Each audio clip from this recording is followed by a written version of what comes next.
पहिले आपण तेल टाकू. आपल्या दोघांचं टाकलंय.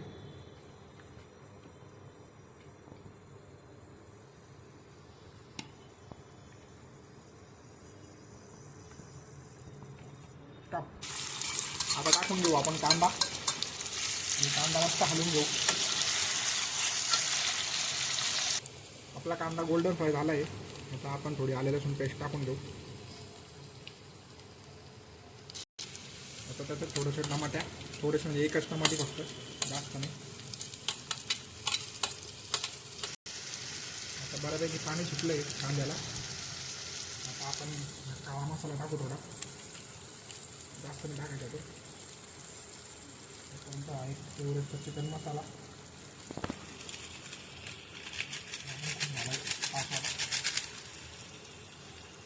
एवढेचा थोडा मटन मसाला टाकला.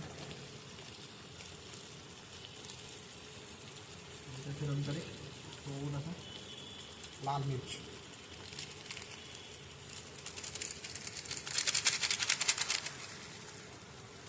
थोडीशी हळद झाली का, थोडीशी लागेल हळद,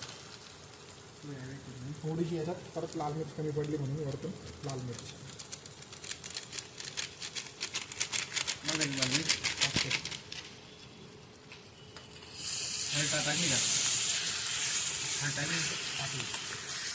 ओके. पण थोड्याशा हिरव्या मिरच्या टाकून घेतल्या चवीनुसार. आणि त्याच्यानंतर आता हे मॅरिनेट केलेलं चिकन आहे दहीमध्ये. दही, हळद, मीठ, मिरची, थोडा लिंबू, आले लसूण पेस्ट. ते चिकन आता याच्यात पलटी मारायचं. अंगावर हळूच नाही टाकायचं, नाही तर अंगावर उडतं.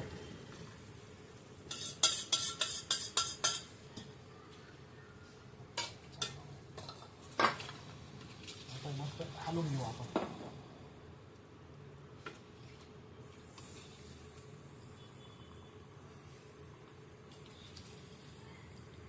मस्त हलवून घ्यायचं खालीवर करून.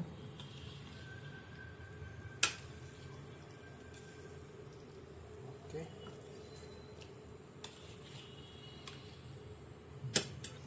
आता हे मस्त चिकन आहे ना कच्चं, ते शिजवून टाकू. त्याच्यावरती पहिले थोडंसं आता फ्लेवरसाठी कोथिंबीर टाकून थोडा वेळ आता वाट पाहायची चिकन शिजस्तवर. आता मस्तपैकी भाजीला आपल्या उकळी येऊन देऊ. 20-25 मिनटं, अर्धा तास 1600 डिग्रीवरती भट्टी चालू. कंप्लीट 20 ते 25 मिनटानंतर आपण भाजीचा गॅस बंद करून भाजी उतरून घेतली आहे. त्याच्यानंतर ताटात कांदा लिंबू कापून आणि दप्तर इंद्राणीचा भात बनवून 2 ताटं धुवून घेतले. आणि आमच्या भावाने बिस्लरीची बाटली भरून आणली आहे. तर आता फक्त जेवायला बसायचं आहे. आणि एक फायनल फिनिशिंग चालू आहे आचार्यांची. आता फायनल गार्निशिंग चालू आहे. याच्यानंतर ताटात वाढायचं आणि मस्त भाजी खायची. डन.